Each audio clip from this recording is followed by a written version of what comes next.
പ്രിയപ്പെട്ടവരെ, ഈ ലോകത്തിൽ ഇന്ന് നമ്മൾ അനുഭവിക്കുന്ന നൈമിഷികമായ സുഖങ്ങൾ അതിലാഴ്ന്നിറങ്ങി ജീവിക്കുന്ന മനുഷ്യനായി തീരാതെ കുറച്ചൊക്കെ മാറ്റി നിർത്തുവാൻ, കുറച്ചൊക്കെ വേണ്ട എന്ന് വെക്കുവാൻ നമ്മൾ തയ്യാറാകുന്നുണ്ട് എങ്കിൽ ഈ നോമ്പിൽ നമ്മളെ പുതിയൊരു മനുഷ്യനായി തീർക്കുവാൻ അതിടയാകും എന്നുള്ളതാണ്.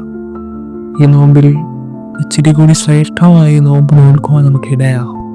ഈ ലോകം തരുന്ന സുഖങ്ങൾ, ഈ ലോകം തരുന്ന മോദങ്ങളൊക്കെ നൈമിഷികമാണ് എന്നുള്ളത് മനസ്സിലാക്കി അനശ്വരമായതിനെ കണ്ട് ജീവിക്കുവാൻ, നൈമിഷികമായ സുഖങ്ങളെ വെടിഞ്ഞുകൊണ്ട് നമുക്ക് ജീവിക്കുവാൻ ഇടയാകട്ടെ.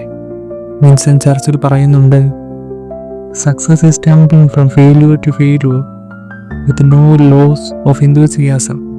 ആവേശം നഷ്ടപ്പെടാതെ പരാജയങ്ങളിൽ നിന്ന് പരാജയത്തിലേക്ക് ഇടറുകയാണ് വിജയം. പ്രിയപ്പെട്ടവരെ, ഈ ലോകത്തിൽ നമ്മൾ ചിലപ്പോൾ പരാജയം എന്ന് മറ്റുള്ളവർക്ക് തോന്നിയേക്കാം.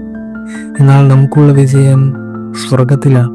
നമുക്കുള്ള വിജയം നമ്മുടെ ദൈവത്തിങ്കിൽ നിന്നാണ് എന്നുള്ളൊരു ബോധം ഈ നോമ്പ് കാലത്ത് ഉണ്ടാകുവാൻ നമുക്കിടയാകട്ടെ എന്ന് ഞാൻ ആത്മാർത്ഥമായി പ്രാർത്ഥിക്കുകയാണ്. കുറച്ചൊക്കെ ത്യാഗമെടുത്ത് ചില കാര്യങ്ങളൊക്കെ നമ്മുടെ ജീവിതത്തിൽ നിന്ന് നോ പറയുവാൻ നമുക്ക് സാധിക്കുന്നുണ്ടെങ്കിൽ ഇടുക്കുവാതിലൂടെ കടക്കുന്ന മനുഷ്യനായി തീരും.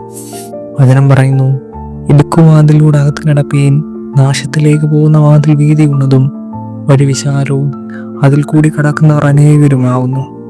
ജീവങ്കിലേക്ക് പോകുന്ന വാതിൽ ഇടുക്കവും വഴി ഞെരുക്കവുമുള്ളത്, അത് കണ്ടെത്തുന്നവർ ചുരുക്കമത്രേ. ദൈവം അനുഗ്രഹിക്കട്ടെ.